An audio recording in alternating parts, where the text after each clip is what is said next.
আসসালামু আলাইকুম, কেমন আছেন সবাই? আপনারা দেখছেন সিনেমন অ্যানিমেশন। আজকে আপনাদেরকে 2021 সালে মুক্তিপ্রাপ্ত ইনকান্তো নামের একটি ফ্যামিলি জনরার মুভির গল্প শোনাবো।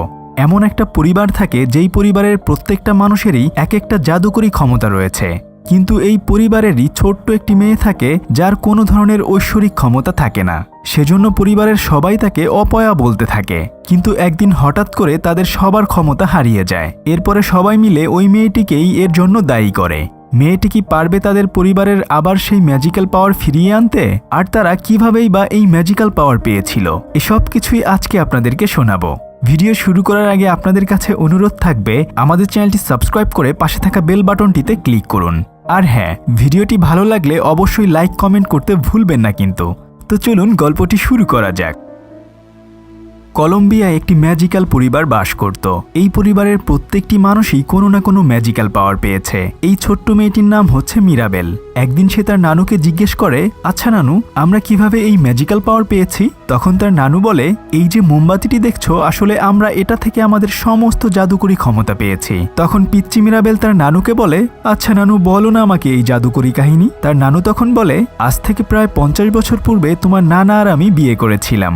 আমাদের 3 জন সন্তান হয়েছিল, কিন্তু তখন আমাদের শহরে গৃহযুদ্ধ শুরু হলে ওখান থেকে আমরা সবাই মিলে একটা নতুন জায়গার উদ্দেশ্যে পালিয়ে যাই। রাতের বেলায় মোমবাতি হাতে আমরা যখন নদী পার হচ্ছিলাম, তখন কয়েকজন মানুষ এসে আমাদেরকে ধরে ফেলে। তোমার নানাকে তখন তারা মেরে ফেলে। কিন্তু তখন প্রকৃতি আমাদেরকে আমাদের হাতে থাকা এই সাধারণ মোমবাতিটিকেই ম্যাজিক্যাল মোমবাতি বানিয়ে দিয়েছিল। এরপর আস্তে আস্তে ওখানের আশেপাশের পাহাড় পর্বতগুলো পরিবর্তন হতে শুরু করে। শুধু তাই নয়, আমরা একটা জাদুকরী বাড়িও পেয়েছি। আসলে এই বাড়িটি ছিল পুরোপুরি একটা জীবন্ত ম্যাজিক্যাল বাড়ি। তবে আজ রাতে তুমিও এক ধরনের ম্যাজিক্যাল পাওয়ার পাবে। মিরাবেল তার নানুর কথা শুনে অনেক খুশি হয়ে যায়। এই পরিবারের নতুন শিশু জন্মগ্রহণ করার কিছুদিন পরে এক একটা দরজার মাধ্যমে তাদেরকে ম্যাজিক্যাল পাওয়ার গিফট করা হয়। কিন্তু দুঃখের বিষয়, মিরাবেল কোনো ধরনের ম্যাজিক্যাল পাওয়ার পায় না। যাই হোক, এভাবে 10 বছর পার হয়ে যায়। এখন ছোট্ট মিরাবেলও বড় হয়ে গিয়েছে। তাদের বিশাল একটা পরিবার হয়েছে। আপনারা জানেনই তো, মিরাবেলের নানুর 3 সন্তান ছিল, ব্রুনো, পেপা এবং জুলিয়েটা। ব্রুনো ভবিষ্যৎ বুঝতে পারত, তবে কোনো এক অজানা কারণে সে ওই বাড়ি ছেড়ে চলে গিয়েছে। ওই পরিবারের সাথে তার আর কোনো সম্পর্ক নেই। পেপা ঝড় বৃষ্টি এগুলো কন্ট্রোল করতে পারত। সে রাগ করলে তখনই ওখানে বৃষ্টি শুরু হয়ে যেত। আর জুলিয়েটার বানানো খাবার খেলে যে কোনো ধরনের রোগ ভালো হয়ে যেত। পরবর্তীতে পেপার 3টা সন্তান হয়, ডোলারেস, ক্যামিলো এবং অ্যান্টনিও। ডোলারেস মূলত দূরের যে কোনো শব্দ শুনতে পেত। ক্যামিলো যে কোনো মানুষের রূপ ধারণ করতে পারত। আর একদম ছোট্ট অ্যান্টনিও, সে এখনো কোনো ক্ষমতা পায়নি। আবার জুলিয়েটার 3 সন্তান হয়, ইসাবেলা, লুইসা এবং মিরাবেল। ইসাবেলা তার পাওয়ার দিয়ে ফুল ফোটাতে পারত। লুইসা ছিল খুবই শক্তিশালী। সে খুব অনায়াসে যে কোনো ভারী জিনিস উঁচু করতে পারত। সে ওখানে বাস করা সমস্ত মানুষজনকে সাহায্য করত। কিন্তু ছোট্ট মেয়ে মিরাবেল কোনো ধরনের ম্যাজিক্যাল পাওয়ার পায় না। সেজন্য সবাই তাকে অপয়া মনে করে। তবে মিরাবেল কোনো ধরনের পাওয়ার না পেলেও সে তার পরিবারকে খুবই ভালোবাসে। সে সব সময় হাসি খুশি থাকার চেষ্টা করে, কিন্তু মনে মনে সে খুবই কষ্ট পায়। আজকে তার ছোট্ট কাজিন অ্যান্টনিও তার ম্যাজিক্যাল পাওয়ার পাবে, তাই ধুমধাম করে তাদের ঘর সাজানো হচ্ছে, কেননা গ্রামের সবাই আসবে এগুলো দেখতে। মিরাবেলও সবার সাথে তাদের বাড়ি সাজাতে শুরু করে, কিন্তু তার নানু তাকে বলে, আজকে তোমার কোনো ধরনের কাজ করার প্রয়োজন নেই, কেননা যদি একবার তোমার জন্য কোনো কিছু ভুল হয়ে যায় তাহলে অ্যান্টনিও কোনো ধরনের পাওয়ার পাবে না। একথা শুনে মিরাবেল তখন মন খারাপ করে রুমে চলে যায়। কিন্তু কিছুক্ষণ পরে সে দেখতে পায় খাটের নিচে তার কাজিন অ্যান্টনিও লুকিয়ে রয়েছে। তখন মিরাবেল তাকে জিজ্ঞেস করে, কি ছোট্ট সোনা, তুমি এখানে কি করছো? আজকে তো তোমার অনেক বেশি খুশি হওয়ার কথা, কেননা আজকে তুমি ম্যাজিক্যাল পাওয়ার পেতে যাচ্ছ। অ্যান্টনিও তখন বলে, না আপু, আমার ভীষণ ভয় করছে। যদি আমি তোমার মতো কোনো ম্যাজিক্যাল পাওয়ার না পাই তাহলে সবাই আমাকে অপছন্দ করবে, তাই না বলো? মিরাবেল তখন বলে, তুমি একদমই চিন্তা করো না, তুমি অনেক স্পেশাল একটা ম্যাজিক্যাল পাওয়ার গিফট পাবে। কিছুক্ষণ পরেই তাদের বাড়িতে অনুষ্ঠান শুরু হয়ে যায়। পুরো গ্রামের মানুষ উপস্থিত হয়েছে তাদের এই অনুষ্ঠান দেখার জন্য। কিন্তু অ্যান্টনিও এই ম্যাজিক্যাল দরজার কাছে যেতে ভয় পাচ্ছিল। তখন সে মিরাবেলকে তার সাথে আসতে বলে। শুরুতে মিরাবেল রাজি না হলেও বারবার বলার কারণে সে অ্যান্টনিওর হাত ধরে সেই ম্যাজিক্যাল দরজার দিকে রওনা হয়। মিরাবেল যখন অ্যান্টনিওকে নিয়ে ম্যাজিক্যাল দরজার কাছে যায় তখন সে ভয় পেতে থাকে, কেননা সে যখন ছোটবেলায় ম্যাজিক্যাল দরজাটিতে হাত দিয়েছিল সেটা তখন এক অজানা কারণে অদৃশ্য হয়ে গিয়েছিল। যাই হোক, এরপর অ্যান্টনিও ম্যাজিক্যাল দরজায় হাত রাখলেই তার উপর একটা সুন্দর পাখি এসে বসে। পাখিটি তাকে কিছু একটা বলতে থাকে। অ্যান্টনিও তখন বলে, হ্যাঁ, আমি তোমার সমস্ত কথা বুঝতে পারছি, তুমি চাইলে তোমার পরিবারের সবাইকে এখানে নিয়ে আসতে পারো। কিছুক্ষণ পরেই দেখা যায় সেখানে দল বেঁধে নানা ধরনের পশু পাখি হাজির হয়েছে। মূলত অ্যান্টোনিও সমস্ত পশু পাখির দেখাশোনা করার জন্য একটা গিফট পায়, আর সে সমস্ত পশু পাখির ভাষা বুঝতে পারে। কিছুক্ষণ পরে একটা বাঘ এসে অ্যান্টোনিওকে তার পিঠে তুলে সারা জঙ্গল ঘুরিয়ে দেখায়। তার নানু তখন অ্যান্টোনিওর গিফট পাওয়ার জন্য অনেক বেশি খুশি হয়। এরপর তারা সবাই মিলে মিরাবেলকে বাদ দিয়ে একটা ফ্যামিলির ছবি তোলে। মিরাবেল এটা দেখে অনেক বেশি মন খারাপ করে। বাইরে এসে সে অভিমানে চিৎকার করে ওই ম্যাজিক্যাল মোমবাতিটির উদ্দেশ্যে বলতে থাকে, আমি এমন কি দোষ করেছিলাম? আমাকে তুমি কোনো ধরনের পাওয়ার গিফট করলে না? আমিও আমার পরিবারের খেয়াল রাখতে পারি, তবে আমার সাথে এমনটা কেন করলে? কিন্তু সে কোনো ধরনের উত্তর পায় না। তখন সে মন খারাপ করে চুপচাপ দাঁড়িয়ে থাকে। একটু পরেই তার পেছনে কিছু একটা পড়ার শব্দ শুনতে পায়। সে দেখে ওখানে তাদের বাড়ির এক টুকরো টাইলস ভেঙে পড়ে গেছে। যখনই সে ওটা হাত দিয়ে ধরে ঠিক তখনই তার হাত কেটে যায়। ব্যথায় সে আউজ করে উঠলেই তাদের বাড়ির দেয়ালগুলো আস্তে আস্তে ভাঙতে শুরু করে। এটা দেখে সে দৌড়ে তাদের সেই অনুষ্ঠানে আসে তার নানুকে বলতে থাকে, জলদি এসো নানু, আমাদের বাড়ি ভেঙে যাচ্ছে। তাছাড়া আস্তে আস্তে সেই ম্যাজিক্যাল মোমবাতিটিও নিভে যাচ্ছে। তখন তার নানু দৌড়ে সেখানে আসলে দেখে যে আসলে তাদের বাড়ির কিছুই হয়নি, সবকিছুই তো আগের মতো রয়েছে। তার নানু তখন তার উপর খুবই বিরক্ত হয়ে যায়। তাদের পার্টিতে উপস্থিত সবাইকে বলতে থাকে, আপনারা কোনো চিন্তা করবেন না, সবকিছুই ঠিকঠাক রয়েছে। মিরাবেল তখন অনেক বেশি লজ্জিত হয়। অনুষ্ঠান শেষে সে তার মাকে বলে, আম্মু বিশ্বাস করো, আমি একদমই মিথ্যা বলিনি। আমার নিজের চোখে এই বাড়ির দেয়ালে আমি ফাটল দেখেছি, আর এই দেখো একটা টাইলসের টুকরোতে আমার হাত কেটে গেছে।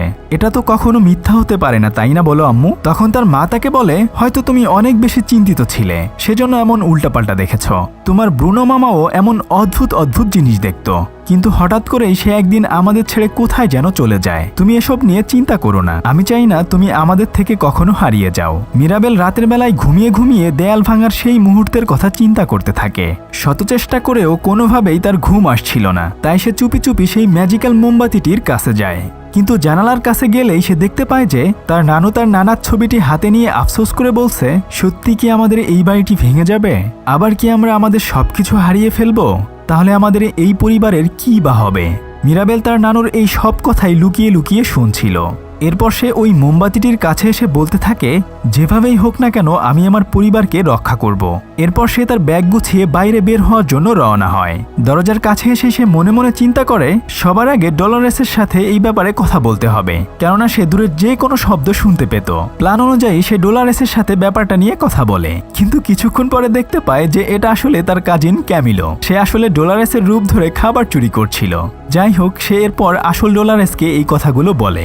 ডলোরেস তখন মিরাবেলকে বলে, তুমি লুইসার সাথে এই ব্যাপারে কথা বলতে পারো। ঠিক তখনই তার নানু তাদের সবাইকে খাবার খাওয়ার জন্য ডাক দেয়। মিরাবেল তখন লুইসার পাশে বসে গতকালকের কথা বলতে থাকে, কিন্তু সে বেশি কথা বলছিল বলে তার নানু তাকে তার পাশে নিয়ে আসে। এরপর তার নানু তাদের সবাইকে বলে, আজকে রাতে ছেলেপক্ষ ইসাবেলাকে দেখতে আসবে। মিরাবেল তখনও লুইসার সাথে কথা বলার জন্য ফাঁক ফোকর খুঁজছিল। যাই হোক, খাবার শেষে লুইসা কয়েকটি গাধা পিঠে করে গ্রামের দিকে যাচ্ছিল। তখন পিছন দিক থেকে মিরাবেল তার কাজিন লুইসাকে জিজ্ঞেস করে, গতকাল রাতে তুমি কেন এত বেশি চিন্তিত ছিলে? লুইসা তখন তাদেরকে বলে, আমাদের পরিবারের কিছুই হবে না। এই বলে সে তার ম্যাজিক্যাল পাওয়ার দেখাতে থাকে। তবে কিছুক্ষণ পরেই লুইসা হাঁপিয়ে যায়। তখন মিরাবেল তাকে জড়িয়ে ধরে শান্ত করে। লুইসা তখন মিরাবেলকে বলে, তুমি সত্যি বলছিলে, কাল রাতে যখন তুমি সবাইকে দেয়াল ফাটার কথা বলছিলে তখন হঠাৎ করেই আমার ম্যাজিক্যাল পাওয়ার কমে যাচ্ছিল। তবে তখন পরিবারের অন্যরা বলছিল যে ব্রুনো মামা নাকি বাড়ি ছেড়ে যাওয়ার আগে বলে গিয়েছিল খুব দ্রুতই আমাদের ওই ম্যাজিক্যাল মোমবাতিটি নষ্ট হয়ে যাবে। মিরাবেল তখন জিজ্ঞেস করে, আচ্ছা আপু, ব্রুনো মামা কি দেখেছিল? লুইসা তখন তাকে বলে, এই কথা কেউই জানে না। তুমি যদি এই সম্পর্কে জানতে চাও তাহলে অবশ্যই তোমাকে ব্রুনো মামার সাথে দেখা করতে হবে। আর হ্যাঁ, ব্রুনো মামা একটা ভয়ঙ্কর টাওয়ারের ওখানে থাকে, যেখানে সাধারণ মানুষের যাওয়া একদমই উচিত নয়। মিরাবেল তখন বুকের মধ্যে সাহস নিয়ে সেই টাওয়ারের ওখানে প্রবেশ করে। সে ওখানে গিয়ে দেখে যে উপর থেকে ওই জায়গাটিতে বালু পড়ছে। তারপরেও সে ঝুঁকি নিয়ে সামনের দিকে এগিয়ে যায়, আর তখনই সে ওখান থেকে অনেক নিচে একটা গুহার ভেতর পড়ে যায়। সে ভয়ে ভয়ে সামনে আগাতে থাকে। তখনই ওখানে একটা পাখি চলে আসে। এটাকে দেখে সে মনে মনে চিন্তা করে, যাক, আমি আর এখন একা নই। ঠিক তখনই পাখিটি ওখান থেকে চলে যায়। কি আর করা, বেচারি তখন একা একাই ওই গোপন সিঁড়ি বেয়ে উপরের দিকে উঠতে থাকে। শুরুর দিকে খুব ভালোভাবে সিঁড়ি বেয়ে উপরে উঠতে পারলেও কিছুক্ষণ পরে সে হাঁপিয়ে যায়। যাই হোক, কোনোভাবে সে একদম উপরে চলে আসে, কিন্তু পোড়া কপাল, সে দেখে সামনে সিঁড়িগুলো ভাঙা রয়েছে। এরপর সে একটা দড়ি ধরে লাফ দিয়ে এপার থেকে ওপারে চলে যায়। তবে ওখানেই সেই পাখিটি বসেছিল। তারপর তারা দুজন আস্তে আস্তে ওই গুহার মধ্যে প্রবেশ করে। ওখানে তারা বিভিন্ন ধরনের ভয়ঙ্কর এক একটি মূর্তি দেখতে পায়। পাখিটি তখন ভয় পেয়ে মিরাবেলকে একা রেখে ওখান থেকে চলে আসে। এরপর সে আস্তে আস্তে একটা রুমের মধ্যে প্রবেশ করে। ঠিক তখনই ওই রুমের দরজাটি বন্ধ হয়ে যায়, আর ওই রুমের মধ্যেই বালুর নিচ থেকে সবুজ রঙের আলো জ্বলছিল। তারপর সে বালুর ভেতরে হাত দিয়ে ভাঙা 3টি কাচের টুকরো পায়। কাচের টুকরোগুলো হাতে নিয়ে সে তখন বলে, নিশ্চয়ই কেউ একজন আমাদের ম্যাজিক্যাল পাওয়ার ধ্বংস করতে চাচ্ছে। তারপর সেই কাচের টুকরোগুলোকে একটির সাথে আরেকটি মিলালে সে তার নিজের ছবি দেখতে পায়। এটা দেখে সে খুবই ভয় পেয়ে যায়। কিন্তু তখনই হঠাৎ করে ওই গুহাটি ভাঙতে শুরু করে। কোনো মতন সে তখন নিজের জীবন নিয়ে বাইরে বের হয়ে আসে। সে দৌড়ে যখন রুমে প্রবেশ করতে যায়, ঠিক তখনই তার নানু তাকে বলে, এতক্ষণ কোথায় ছিলে তুমি, আর তোমার চুলের সাথে এই বালু লেগে আছে কিভাবে? মিরাবেল তখন ভয়ে আমতা আমতা করছিল। ঠিক তখনই ওখানে লুইসা চলে আসে। সে বলতে থাকে, সর্বনাশ হয়ে যাচ্ছে, আস্তে আস্তে করে আমি আমার ম্যাজিক্যাল পাওয়ার হারিয়ে ফেলছি। তখন তার নানু মিরাবেলকেই সন্দেহ করতে থাকে। যাই হোক, এরপর সে নিজের রুমে এসে সেই কাচের টুকরোগুলো মিলাতে থাকে। আসলে এই কাচের টুকরোগুলো দিয়ে ভবিষ্যৎ দেখা সম্ভব। তখনই ওখানে তার খালামণি চলে আসে। সে তখন খুব দ্রুত সেই কাচের টুকরোগুলো লুকিয়ে ফেলে। সে তার খালামণিকে জিজ্ঞেস করে, আচ্ছা ব্রুনো মামার সাথে কি হয়েছিল? তার খালামণি তখন বলে, ব্রুনো ভবিষ্যৎ দেখতে পেত, সেজন্য আমাদের সবার কোনো না কোনো ক্ষতি হতো, তাই কেউ আমরা ওকে পছন্দ করতাম না। এগুলো বলে সে সেখান থেকে চলে যায়। মিরাবেল তখন আবার সেই কাচের টুকরোগুলো মিলাতে শুরু করে।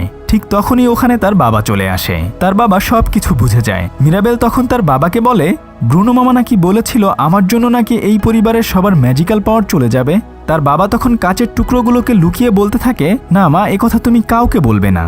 কিন্তু এসব কিছুই ডোলারেস দূর থেকে শুনে ফেলে। সেদিন রাতের বেলায় খাবার খাওয়ার সময় ছেলেপক্ষ ইসাবেলাকে রিং পরাতে আসে, কিন্তু মিরাবেল তখন লুইসার দিকে তাকিয়েছিল, যেন সে ওই কথাগুলো তার নানুকে না বলে দেয়। সেজন্য খুব দ্রুত করে মিরাবেল ছেলেটির চেয়ার টান দিয়ে ইসাবেলার কাছে নিয়ে আসে আংটি পরানোর জন্য। কিন্তু তখনই ওই বাড়ির এক কোনায় টাইলসের ফাটল ধরতে শুরু করে। মিরাবেল তখন দৌড়ে গিয়ে সবার চোখ থেকে বাড়ির ফাটলগুলো আটকানোর জন্য নিজেই ওখানে শুয়ে পড়ে। তবে শয়তান ডোলারেস মিরাবেলের কথা সবাইকে জানিয়ে দেয়। তার খালামণি কথা শোনার সাথে সাথেই অনেক বেশি রাগ করে, আর তখনই সেখানে বৃষ্টি শুরু হয়ে যায়। অন্যদিকে রুমে থাকা সেই কাচের টুকরোগুলো কয়েকটি প্রাণী এসে মিলাতে থাকে।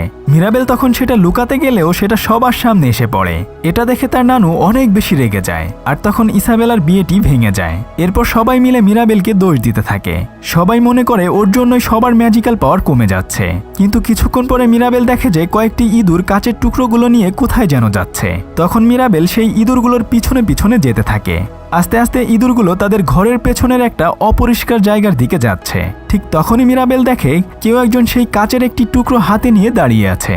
বাইরের বজ্রপাতের আলোতে সেই ব্যক্তির মুখ দেখা যায়। মিরাবেল তখন এটা দেখে অনেক বেশি অবাক হয়ে যায়, কেননা এই ব্যক্তি আর কেউ নয়, বরং অনেক দিন আগে হারিয়ে যাওয়া তার ব্রুনো মামা। ব্রুনো মামা মিরাবেলকে দেখে দৌড়াতে শুরু করে। মিরাবেল তখন তার পিছনে পিছনে দৌড়াতে লাগে। কিছুক্ষণ পরে তারা একটা রুমের মধ্যে প্রবেশ করে। তখন মিরাবেল বুঝতে পারে আসলে তার মামা কোথাও হারিয়ে যায়নি, বরং এখানেই এতদিন লুকিয়েছিল। এরপর মিরাবেল তার মামাকে জিজ্ঞেস করে, আচ্ছা মামা, ওই কাচের টুকরোগুলোতে কেন আমার ছবি দেখা যাচ্ছে, আর তুমিই বা কেন ঘর থেকে পালিয়ে এসেছিলে? আসলে তুমি সেদিন কি ভবিষ্যৎবাণী দেখেছিলে আমাকে বলো তো? শুরুর দিকে তার মামা না বলতে চাইলেও পরবর্তীতে বলে, তুমি যেদিন ওই ম্যাজিক্যাল দরজায় হাত দিয়েছিলে সেদিন ওটা হঠাৎ করেই উধাও হয়ে গিয়েছিল। তাই তোমার নানু আমাকে অনুরোধ করে ভবিষ্যৎ দেখার জন্য।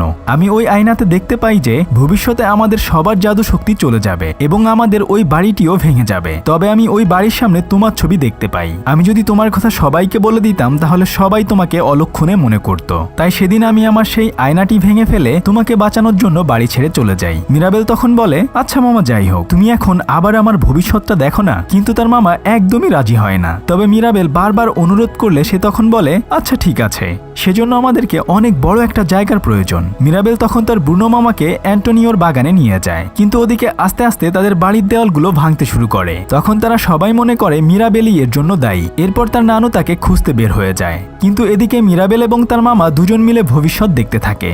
তার মামা দেখতে পায় যে মিরাবেল ম্যাজিক্যাল পাওয়ার ধ্বংস করবে না, বরং সে নিজেই এটা রক্ষা করবে। এর জন্য ইসাবেলাকে জড়িয়ে ধরতে হবে। তখন মিরাবেল বলে, ইসাবেলা কখনোই আমাকে জড়িয়ে ধরবে না, কেননা আমি ওর এঙ্গেজমেন্ট ভেঙে দিয়েছি। তাছাড়া আমি ওকে একদমই পছন্দ করি না, আমি ওকে জড়িয়ে ধরতে চাই না। তখন তার মামা তাকে বলে, দেখো মিরাবেল, তোমার উপর আমাদের পরিবারের সবার ভবিষ্যৎ নির্ভর করছে। এই কথা শুনে সে তখন রাজি হয়ে যায়। এরপর মিরাবেল ইসাবেলার রুমে প্রবেশ করে। তখন ইসাবেলাকে সে জড়িয়ে ধরার কথা বলে। ইসাবেলা তখন রাগ করে তার ম্যাজিক্যাল পাওয়ার দিয়ে মিরাবেলকে বাইরে বের করে দেয় এবং চিৎকার করে বলতে থাকে, আমিও এই বিয়েতে রাজি ছিলাম না, পরিবারের কথা চিন্তা করেই বিয়ে করতে চেয়েছিলাম। তখন মিরাবেল বলে, তুমি আমাকে বিশ্বাস করে এত বড় একটা কথা বলেছ, যাই হোক আসো আমরা দুজন জড়িয়ে ধরি। যখন তারা একে অপরকে জড়িয়ে ধরে একটু পরেই তারা দেখতে পায় যে তাদের দেয়ালে সেই ফাটলগুলো আস্তে আস্তে করে ঠিক হয়ে যাচ্ছে। এরপর তাদের মধ্যে খুব ভালো একটা বন্ধুত্বপূর্ণ সম্পর্ক গড়ে ওঠে। কিন্তু তখনই ওখানে তার নানু চলে আসে। সে এসে মিরাবেলকে বলতে থাকে, তোমার জন্যই আমাদের পরিবারের এই অবস্থা, আমরা আমাদের ম্যাজিক্যাল পাওয়ার হারিয়ে ফেলছি। তখন মিরাবেল মন খারাপ করে বলে, আমি মনে হয় কোনোদিনও তোমার মনে জায়গা করে নিতে পারবো না, তাই না নানু? তুমি সবটা সময় আমাকে এই পরিবারের অলক্ষণে মনে করো। তার নানু তখন বলে, শুধুমাত্র তোমার জন্যই আমাদের সবার ক্ষতি হচ্ছে। একথা শুনে মিরাবেল খুবই রেগে গিয়ে বলে, তুমি জানো না তোমার কারণে ব্রুনো মামাও বাড়ি ছেড়ে চলে গিয়েছিল, আর শুধুমাত্র তোমার জন্যই আজকে আমরা আমাদের ম্যাজিক্যাল পাওয়ার হারাচ্ছি। এগুলো শুনে তার নানু তখন রাগে গজগজ করতে থাকে। কিন্তু তখনই ওই গ্রাম সহ তাদের বাড়িটিও ভাঙতে শুরু করে। ঠিক তখনই ওই ম্যাজিক্যাল মোমবাতিটি উপর থেকে পড়ে যাচ্ছিল।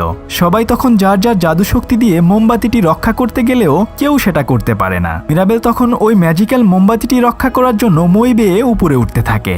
তখন ঘরের মধ্যে থাকা সমস্ত মানুষজনকে রক্ষা করার জন্য জাদুর সিঁড়ি তাদের সবাইকে বাইরে বের করে দেয়। মিরাবেল তখন নিজের জীবন বাজি রেখে ওই মোমবাতিটি রক্ষা করে, কিন্তু কিছুক্ষণ পরেই সেটা বন্ধ হয়ে যায়। আর ঠিক তখনই তাদের বাড়িটা একদম ভেঙে যায়। সেই সাথে সবাই তাদের জাদু শক্তিও হারিয়ে ফেলে। সবকিছু দেখে মিরাবেল মন খারাপ করে ওখান থেকে চলে যায়। পরদিন সকালবেলা একটা নদীর পাশে বসে সে কান্না করছিল। তখন ওখানে তার নানু এসে তাকে সান্ত্বনা দিতে থাকে। পূর্বে তাদের সাথে কি কি হয়েছিল, কিভাবে তারা এই জাদুর মোমবাতিটি পেয়েছিল, সবকিছুই সে মিরাবেলকে বলতে থাকে। তার নানু তাকে বলে, সেদিন যখন তুমি কোনো ম্যাজিক্যাল পাওয়ার পেলে না, সেদিন আমার মনে হয়েছিল খুব দ্রুতই আমাদের সমস্ত শক্তি শেষ হয়ে যাবে, আর এর জন্য শুধু তুমিই দায়ী। আমি আসলে ভুল ছিলাম মিরাবেল, তুমি আমাকে মাফ করে দিও। আসলে এই পরিবারের চেয়ে বড় ম্যাজিক্যাল পাওয়ার কিছুই নেই। ঠিক তখনই ওখানে ব্রুনো মামা চলে আসে। অনেকদিন পরে সে তার নিজের ছেলেকে দেখে জড়িয়ে ধরে। ব্রুনো মামা বলতে থাকে, মিরাবেলের আসলে কোনো দোষ নেই, আমি ভবিষ্যৎ দেখে আমাদের পরিবারকে বাঁচানোর জন্য মিরাবেলকে বলেছিলাম। যাই হোক, এরপর তারা সবাই তাদের বাড়িতে ফিরে আসে। যেহেতু তাদের বাড়িটি একদমই ভেঙে গিয়েছিল, তাই তারা সবাই বলছিল এখন আমরা কি করব। মিরাবেল তখন বলে, চিন্তা করো না, আমরা সবাই মিলে এই বাড়ি আবার ঠিক করে ফেলবো। এরপর তারা আস্তে আস্তে তাদের বাড়ি ঠিক করতে শুরু করে। তখন গ্রামবাসীরাও তাদেরকে সাহায্য করার জন্য এগিয়ে আসে। মিরাবেল এবং ইসাবেলা ডোলারেসের সাথে সেই ছেলেটিকে মিলিয়ে দেয়, কেননা ওরা পরস্পর দুজনকে পছন্দ করত। ওদিকে আস্তে আস্তে তারা ঠিক আগের মতো ওই বাড়িটি তৈরি করে ফেলে। সবশেষে তাদের বাড়ির দরজায় হাতল লাগানোর জন্য হাতলটি মিরাবেলের কাছে দেয়। মিরাবেল ঠিক যখনই ওই দরজায় হাতলটি লাগিয়ে দেয়, তখনই সেটা জল জল করে জ্বলতে শুরু করে। এরপরেই তারা সবাই তাদের ম্যাজিক্যাল পাওয়ার ফেরত পায়। এই খুশিতে সবাই মিলে তারা মিরাবেলকে সঙ্গে নিয়ে একটা ফ্যামিলি ফটো তুলে। আর এভাবেই গল্পটি শেষ হয়ে যায়। আশা করি আজকের গল্পটিও আপনাদের অনেক অনেক ভালো লেগেছে। সবাই ভালো থাকুন, ফিরছি কয়েকদিনের মধ্যেই নতুন কোনো ভিডিও নিয়ে। আল্লাহ হাফেজ।